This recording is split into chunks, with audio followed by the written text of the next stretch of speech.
สร้างมาคนละขั้นแบบนี้เป็นศาสตร์แบบงามๆเลย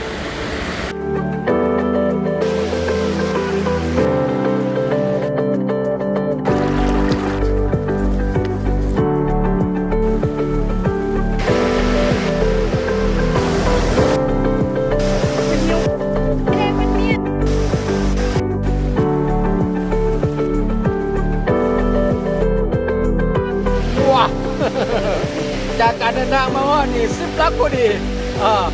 มีพาน้ำตกอยู่2 จุดแต่ว่าจุดสุดท้ายเมื่อกี้เนี่ยค่อนข้างจะบาดเสียวในเดินแต่ว่าเห็นทางจะไปทางหน้าเบิ่งแล้วก็สิบรอดแล้วเปลี่ยนแล้วขึ้นภูโอ้โหเลย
ผู้เบี้ย